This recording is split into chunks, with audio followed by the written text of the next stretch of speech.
So when we think about what are the things that are important for us to ask our providers, right? I think, it's a really overwhelming visit when we start on the journey of our lung cancer diagnosis. I think there's a lot of information that gets thrown at us as patients, and it's hard to digest it all. And so remembering to ask about, has my cancer been tested for all the recommended biomarkers, I think is a really important first step. There are expanded, really wide panels that they test anything and everything. And then there are focus panels where they only test things for lung cancer. The benefits of, testing the wide range of things is we get a lot more information. So should there be a clinical trial that maybe there's not an FDA drug approved for, but maybe there might be something promising that might be beneficial to you, we would be able to pair you with that clinical trial if that made sense for your treatment. And so I kind of favor the wider panels if they're possible, but even at minimum, all patients should be getting that lung cancer specific panel. And was the testing done on your tissue or your blood or both? Like, how did we get these answers?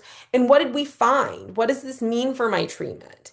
Could there be additional or more comprehensive testing that could help, like the next generation sequencing, like I was discussing about those wider panels? And should I have a liquid biopsy in addition to the tissue testing, right? I would argue that most of the medical oncologists will usually send both if they can and they have the opportunity to.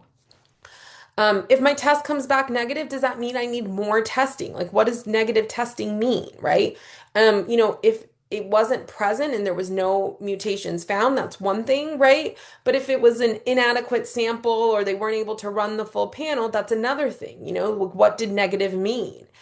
How will biomarkers change my treatment plan? And are there clinical trials specifically for my biomarker that I could be on?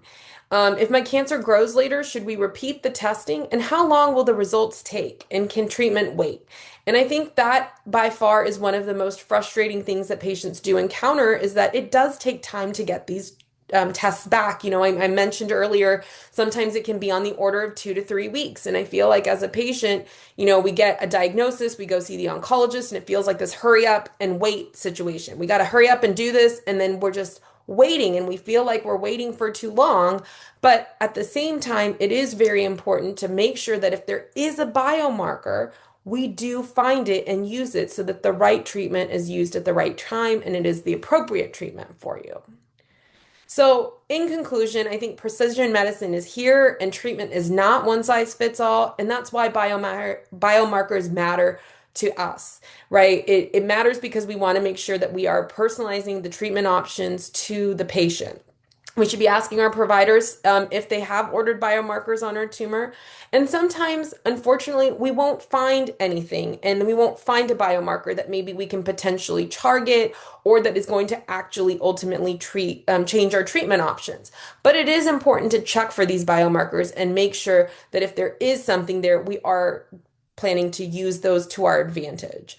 And repeat biomarker testing at progression is very much important.